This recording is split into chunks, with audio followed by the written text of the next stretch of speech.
यूहन्ना का प्रकाशित वाक्य, पहला अध्याय, पहली आयत। यीशु मसीह का प्रकाशित वाक्य। यूनानी शब्द अपोकालुपसीस का शाब्दिक अर्थ है प्रकट करना। इसलिए पहले ही पद में बताया गया है कि इस पुस्तक का उद्देश्य क्या है, यह कि यीशु मसीह के द्वारा प्रकट किया गया। जब मैं बच्चा था और स्कूल में जाया करता था, तो मैं स्कूल के ऑर्केस्ट्रा में सितार बजाया करता था। एक दिन हमारे नगर के एक प्रतिष्ठित व्यक्ति की प्रतिमा को स्थापित किया जाना था और उस प्रतिमा के अनावरण समारोह का आयोजन किया गया। उस समारोह में हमारे स्कूल के ऑर्केस्ट्रा ने भी भाग लिया। हमारे नगर के अधिकारियों और अन्य गणमान्य व्यक्तियों ने अपने भाषण दिए। अंत में वह घड़ी आई जब उस प्रतिमा का अनावरण किया जाना था। इस कार्य के लिए वहां पर एक क्रेन की व्यवस्था की गई थी कि उस बड़ी प्रतिमा पर जो पर्दा ढका था उसे हटाया जाए।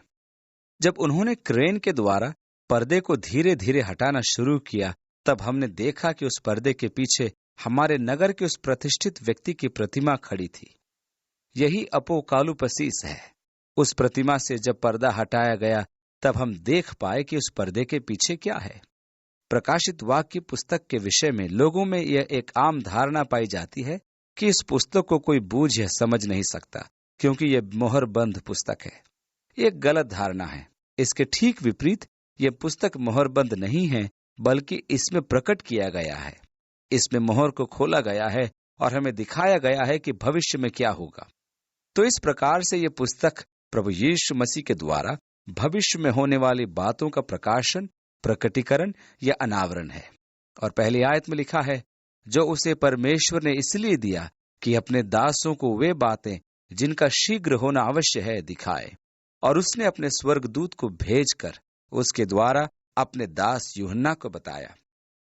प्रकाशित वाक्य के अधिकतर भाग में आप पाएंगे कि स्वर्गदूत यूहन्ना से बातें करता है और उस पर उन बातों को प्रकट करता है जो यीशु मसीह ने उस पर प्रकाशित की थी। इस प्रकार से यीशु मसीह ने अपने स्वर्गदूत के द्वारा यूहन्ना को यह प्रकाशन भेजा। प्रकाशित वाक्य की पुस्तक के कई भागों में हम ये लिखा हुआ पाते हैं कि स्वर्गदूत यूहन्ना के सामने प्रकट हुआ, और हम ये भी लिखा हुआ पाते हैं कि कई बार यूहन्ना ने स्वयं प्रभु का दर्शन किया। कई बार यह भी लिखा हुआ पाते हैं कि प्राचीन प्रकाशन के पहलुओं को प्रभु यूहन्ना को समझाते हैं। परंतु आधारभूत रूप से यह पुस्तक परमेश्वर द्वारा यीशु मसीह को दिया गया प्रकाशन था, ताकि वह अपने दासों को दिखाए, और यही प्रकाशन यूहन्ना तक स्वर्गदूत द्वारा पहुंचाया गया, जो एक संदेश वाहक था। दूसरी आयत में, जिसने परमेश्वर के वचन और यीशु मसीह की गवाही, अर्थात जो कुछ उसने देखा था उसकी गवाही दी। और यूहन्ना की यह घोषणा है कि वह केवल लेखक है। उसके सुसमाचार वृत्तांत व पत्रियों में भी वह ऐसा ही कहता है। उन बातों को लिखा था जो वह देख रहा था और सुन रहा था। उसका काम केवल उनको लिखना था, क्योंकि वह उनका साक्षी था। वह कहता है, हम जानते हैं कि हमारे लेख सत्य हैं और हमारी गवाही सत्य है। और दूसरी आयत में आगे, परमेश्वर के वचन और यीशु मसीह की गवाही, अर्थात जो कुछ उसने देखा था उसकी गवाही दी। इसमें अधिकतर प्रकाशन यूहन्ना को दर्शनों के द्वारा प्राप्त हुआ, और दर्शन आत्मिक जगत की अंतर्दृष्टि होते हैं। हमारे ऊपर एक आत्मिक संसार है। हम उसे अपनी स्वाभाविक आंखों से नहीं देख सकता है, परंतु परमेश्वर हमारी आंखों को खोल सकता है।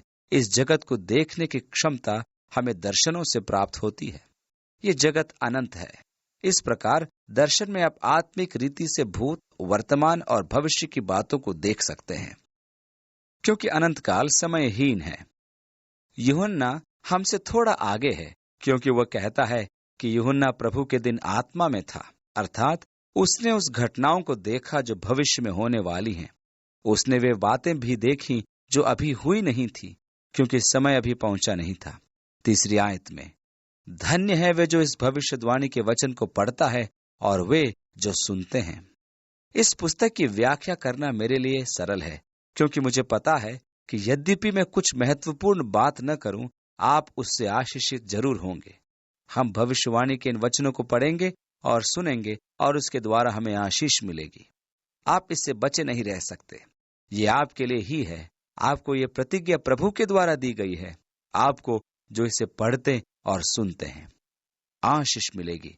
यदि आप भी इसे पढ़ते रहेंगे तो आप भी आशीष पाएंगे, और सुनेंगे तो अभी आशीष पाएंगे।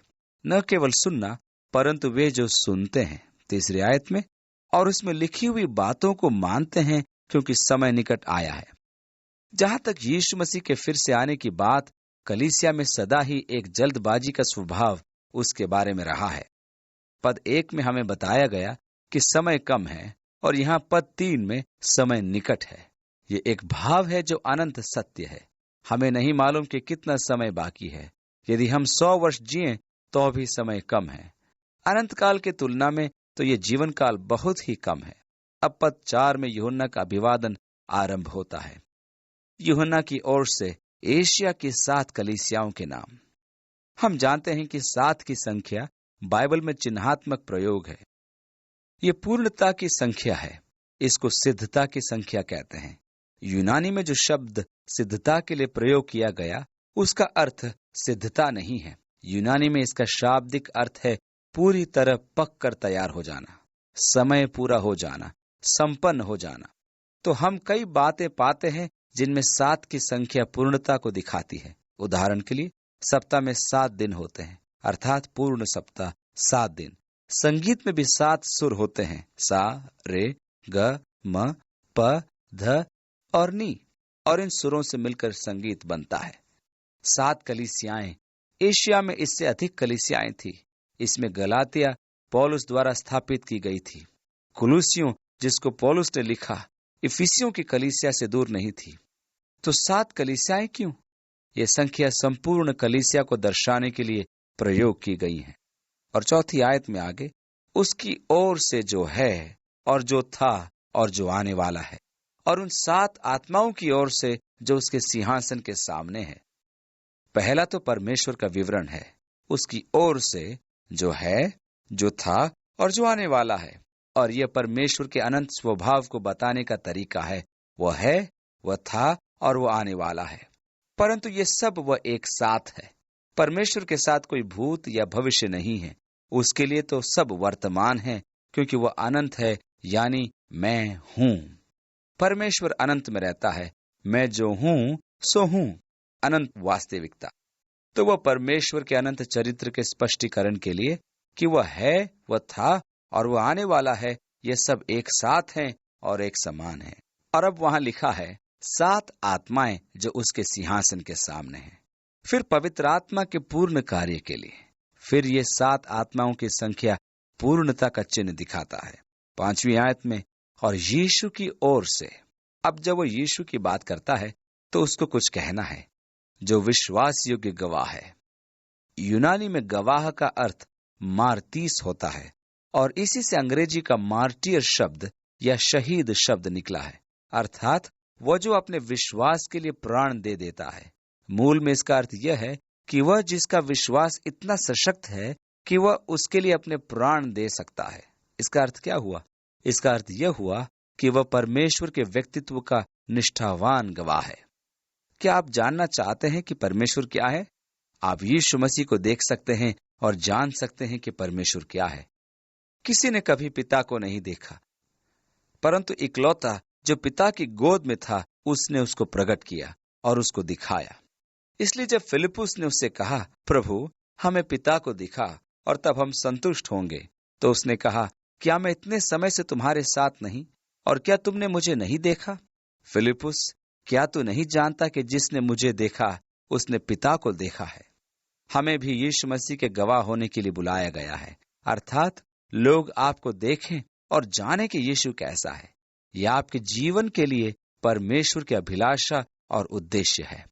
आत्मा का यही काम है कि आप में मसीह का रूप स्थापित किया जाए, ताकि जब आत्मा का कार्य हम में पूरा हो जाए तो हम वैसे ही प्रतिक्रिया दर्शाएंगे जैसा मसीह यीशु दर्शाएंगे। मैं भी वैसे ही प्रेम करूंगा जैसे वह करता है। मैं दूसरों को वैसे ही क्षमा करूंगा जैसे वह क्षमा करता है। मैं उसका प्रतिनिधि बन जाऊंगा। मैं उसका सच्चा व विश्वास योग्य गवाह बन जाऊं। हम वैसे ही गवाह हों जैसा वह था, परमेश्वर का विश्वास योग्य गवाह। और 5वीं आयत में आगे लिखा है, और यीशु मसीह की ओर से जो विश्वास योग्य साक्षी और मरे हुओं में से जी उठने वालों में पहलौटा। मसीह के द्वारा अनंत जीवन की आशा का स्रोत। आगे लिखा है, और पृथ्वी के राजाओं का हाकिम है। राजाओं का राजा और प्रभुओं का प्रभु 19वें अध्याय में हमें मिलता है। हम घोषणा करेंगे, तुम्हें अनुग्रह और शांति मिलती रहे, जो हमसे प्रेम रखता है और जिसने अपने लहू के द्वारा हमें पापों से छुड़ाया है। हमारा छुटकारा यीशु मसीह के द्वारा है, परंतु उससे भी अधिक कि उसने हमें एक राज्य और अपने पिता परमेश्वर के लिए याजक भी बना दिया। उसी की महिमा और पराक्रम युगानुयुग बने रहें। आमीन। ये मसीह यीशु का कार्य है। वो विश्वास योग्य गवाह है, मृतकों में पुनर्जीवित पहलौटा। वो पृथ्वी के राजाओं का राजा है। उसने आपसे प्रेम किया है और आपको अपने लहू द्वारा आपको छुटकारा दिया, ताकि वह आपको परमेश्वर के लिए एक याजक बनाए, ताकि महिमा व अधिकार सदा तक उसका हो। 7वीं आयत, देखो वो बादलों पर आता है। शायद इसमें कलीसिया का भी जिक्र है जो उसके साथ आएगी। इब्रानियों 11 में पुराने नियम के उन सभी पवित्र जनों का जिक्र है जिन्होंने अपने विश्वास के द्वारा जगत को प्रभावित किया। और फिर 12वें अध्याय के आरंभ में लिखा है, और जब गवाहों का ऐसा बड़ा बादल हमें घेरे हुए है, देखो वो बादलों पर आता है, लोगों की भीड़ और कलीसिया उसके साथ आएगी। कुलूसियों की पत्री 3 अध्याय के 4 आयत में लिखा है, तो जब मसीह जो हमारा जीवन है प्रकट होगा, तो हम भी उसके साथ महिमा में प्रकट होंगे। अब यहाँ 7वीं आयत में आगे लिखा है, देखो वो बादलों पर आता है और हर एक आंख उसे देखेगी। यहोवा विटनेस वाले इसके विपरीत लिखते हैं कि 1914 में वो चुपके से आ चुका है और एक गुप्त कमरे में कहीं बैठा है। केवल आत्मिक आंखों वाले ही उसे देख सकते हैं। अब वो उस गुप्त कमरे में बैठकर जगत पर राज्य करता है। शैतान बांधा गया है तथा अथाह कुंड में पड़ा है। मेरे ख्याल से शायद जंजीर इतनी लंबी छोड़ दी गई है कि उसको जरूरत से ज्यादा ही स्वतंत्रता मिल गई है। लिखा है, हर एक आंख उसे देखेगी और वे भी जिन्होंने उसे छेदा। उसके दूसरे आगमन पर यीशु बादलों पर ही आएगा। यीशु बैतनिया तक आया और तब अपने शिष्यों के साथ जैतून पर्वत पर गया कि वहां से स्वर्ग में उठा लिया जाए, और एक बादल ने आकर उसे छिपा लिया। और जब वे वहां खड़े थे तो श्वेत वस्त्र पहने 2 व्यक्ति उनके पास आ खड़े हुए और कहा, हे गलीली पुरुषों, तुम यहाँ खड़े खड़े स्वर्ग की ओर क्या देख रहे हो? क्योंकि यही यीशु फिर दोबारा आने वाला है, उसी प्रकार जैसे तुमने उसको जाते देखा है। हर एक आंख उसे देखेगी।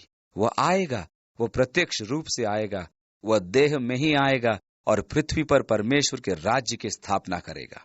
7वीं आयत में आगे, बस जिन्होंने उसे बेदा था वे भी उसे देखेंगे। भजन संहिता 22 में एक भविष्यवाणी यीशु मसीह के विषय में है कि उन्होंने उसके हाथ व पांव को छेदा। वे भी उसे देखेंगे जिन्होंने उसे छेदा। जकरिया की पुस्तक में यीशु मसीह के विषय में एक और भविष्यवाणी है, और वे उसको देखेंगे जिसको उन्होंने छेदा। और लिखा है, और उस दिन वे उससे कहेंगे, तेरे हाथों में इन निशानों का क्या अर्थ है?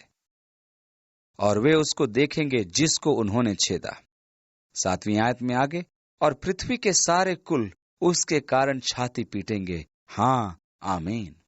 क्योंकि तब वे जानेंगे कि यह यीशु ही वो मसीह है जिसकी प्रतीक्षा व खोज में इजरायली जाति अब तक थी। परंतु जब तक यिर्मयाह की भविष्यवाणी पूरी नहीं हो जाती, तब तक वे यीशु को स्वीकार नहीं करेंगे। दूसरे शब्दों में, जब याकूब महाक्लेश व महाशोक से गुजर चुका होगा, परंतु वे भी जिन्होंने उसे छेदा उसे देखेंगे।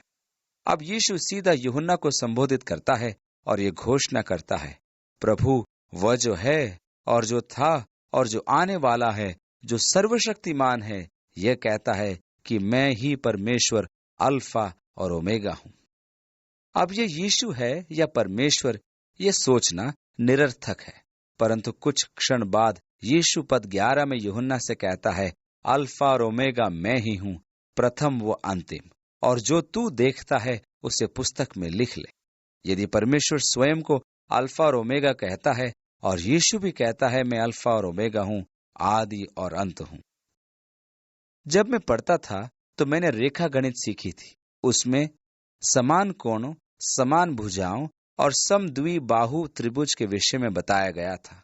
वहां भी यही बताया गया था कि यदि 2 कोण बराबर हैं तो भुजा भी बराबर होगी। अब जबकि परमेश्वर कहता है कि मैं अल्फा और ओमेगा और आदि व अंत हूं, और यीशु कहता है मैं अल्फा व ओमेगा और आदि व अंत हूं, तो इससे यह सिद्ध होता है कि वे बराबर हैं। आदि में वचन था, वचन परमेश्वर के साथ था, वचन परमेश्वर था, वही आदि में परमेश्वर के साथ था। सब कुछ उसी के द्वारा सिरजा गया और कोई वस्तु उसके बनाए बिना नहीं बनी। और वचन देहधारी हुआ और उसने हमारे मध्य डेरा किया। अल्फा और ओमेगा, आदि व अंत। और अब यूहन्ना दर्शन की पृष्ठभूमि बताता है।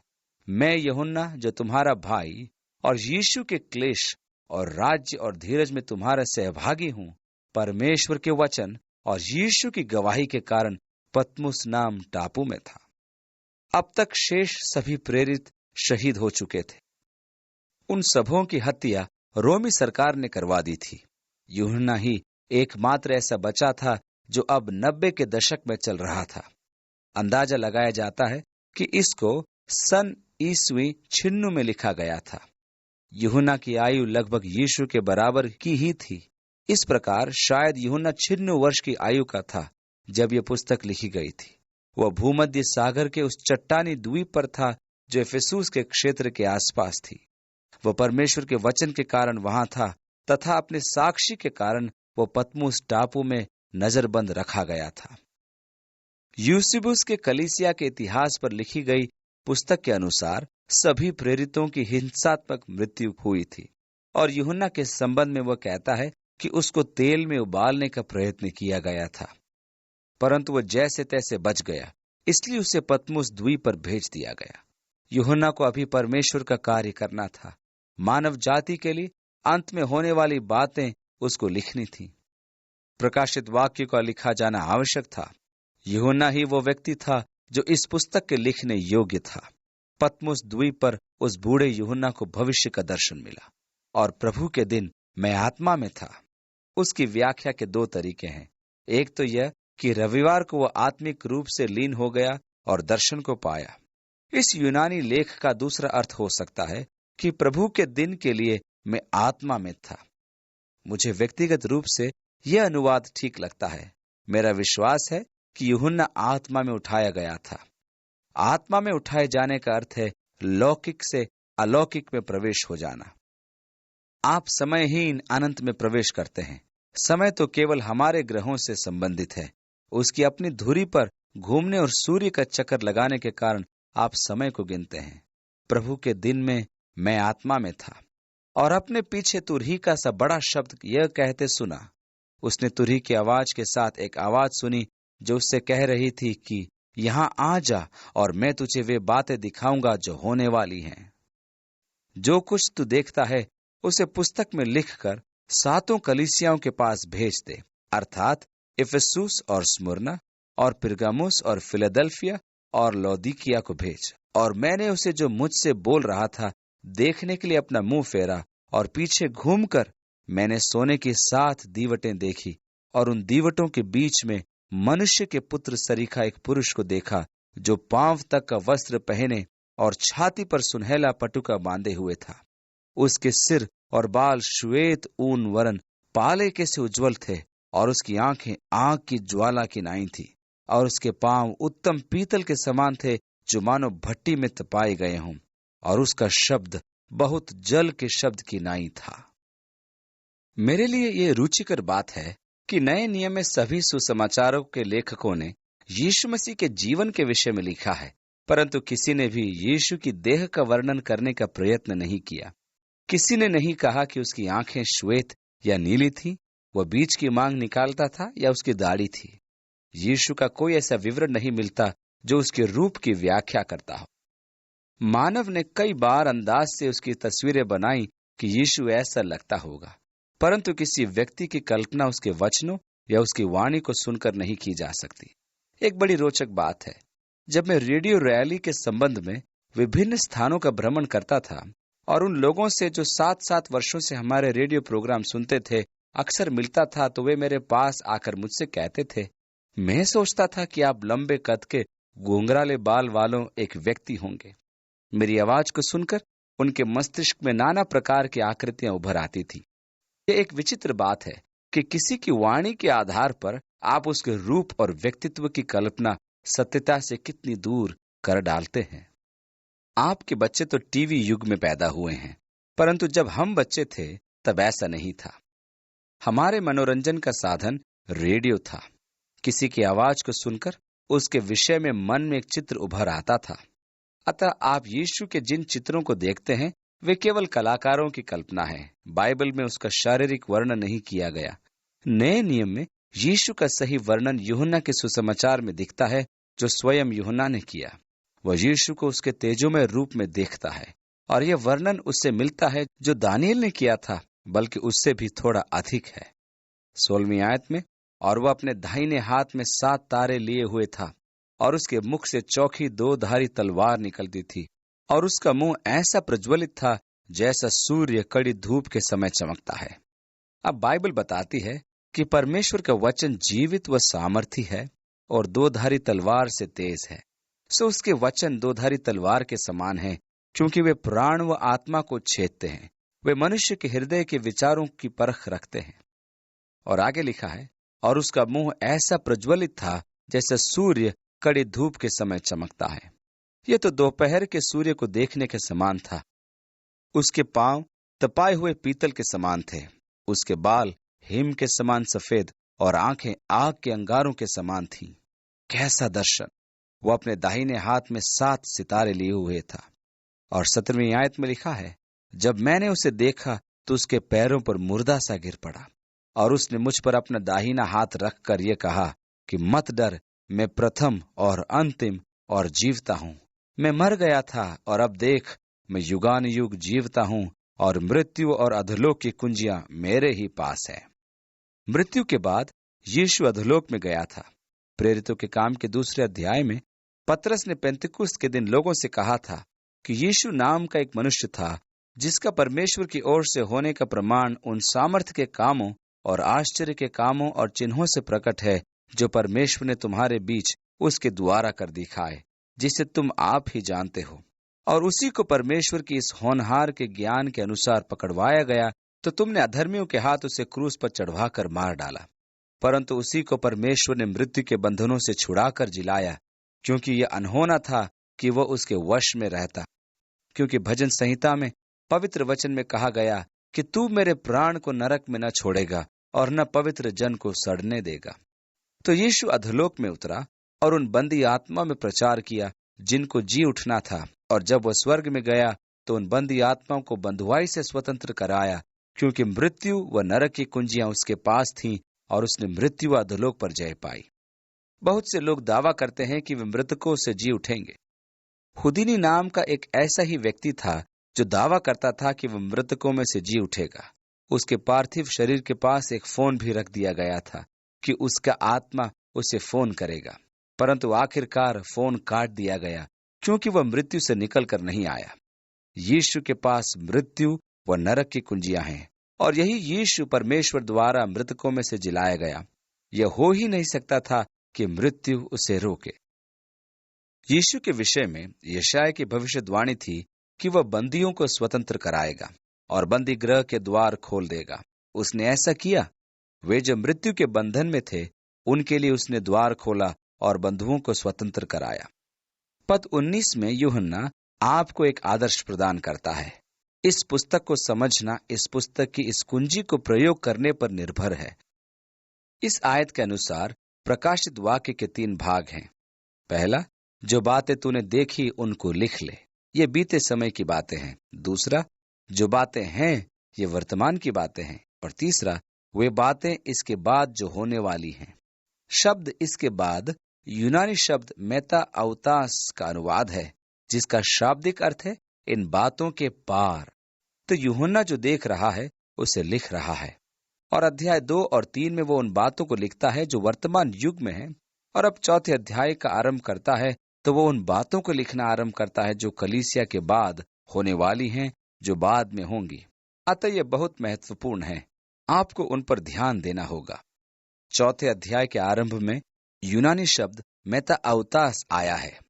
उसके बाद मैंने स्वर्ग में एक द्वार खुला देखा, और पहली आवाज जो मुझसे बातें करती थी वह तुरही के समान थी, कि यहाँ ऊपर आ और मैं तुझे वे बातें दिखाऊंगा जो होने वाली हैं।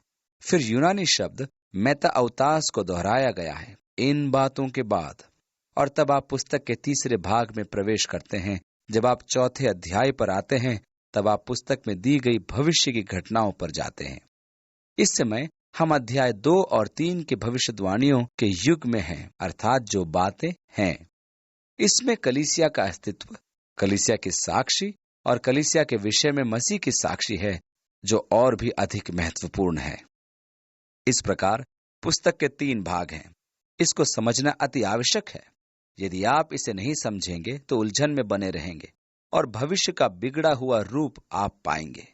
आप कलीसिया को क्लेश के मध्य पाएंगे और आप कलीसिया के लिए तोड़ मरोड़ करेंगे। इस प्रकार प्रकाशित वाक्य की पुस्तक में कुछ ऐसी बातें लिखी हुई हैं जिन्हें समझना कठिन है। अब प्रभु यूहन्ना को उस दर्शन के विषय में बताता है जो उसने देखा। याद रखें कि उसने उसे 7 दीवटों के मध्य घूमते देखा, और 20वीं आयत में लिखा है, अर्थात उन 7 सितारों का भेद जिन्हें तूने मेरे दाहिने हाथ में देखा था, और उन 7 सोने की दीवटों का भेद। शब्द एंजेलोस का यूनानी में मूल अर्थ है संदेशवाहक। इसका प्रयोग सामान्यतः स्वर्गदूतों के लिए किया जाता था, परंतु मानवीय संदेशवाहकों के लिए भी इसका प्रयोग किया जाता था।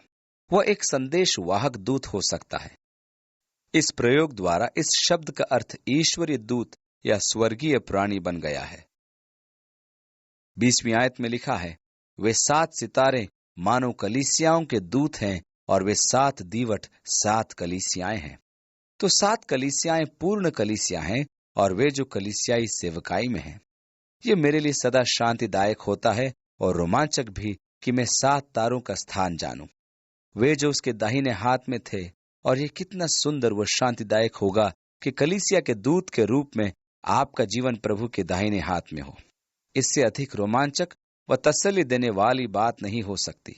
एक और अति रोमांचक बात यह है कि यीशु कहाँ है? वह कलीसिया के मध्य चलता फिरता है। 7 सोने के दीवट या 7 कलीसियाएं, तो मसीह कलीसियाओं के मध्य चलता फिरता रहता है। सुसमाचारों में आपको याद होगा कि यीशु ने कहा कि जहां 2 या 3 मेरे नाम से जमा होते हैं, मैं उनके मध्य होता हूं। अपने लोगों के साथ उनकी प्रतिज्ञा की गई उपस्थिति। तो यीशु इस समय भी हमारे साथ है। उसकी प्रतिज्ञा अपने लोगों के मध्य उपस्थित रहने की है। जहां कहीं भी वे जमा हो, उसके नाम में जमा हो, यीशु अपनी उपस्थिति का एहसास करवाता है। पहली बार उसने शिष्यों को इस समझ से परिचित कराना चाहा कि यद्यपि वे उसे देख नहीं सकते थे, वो उनके बीच मौजूद था।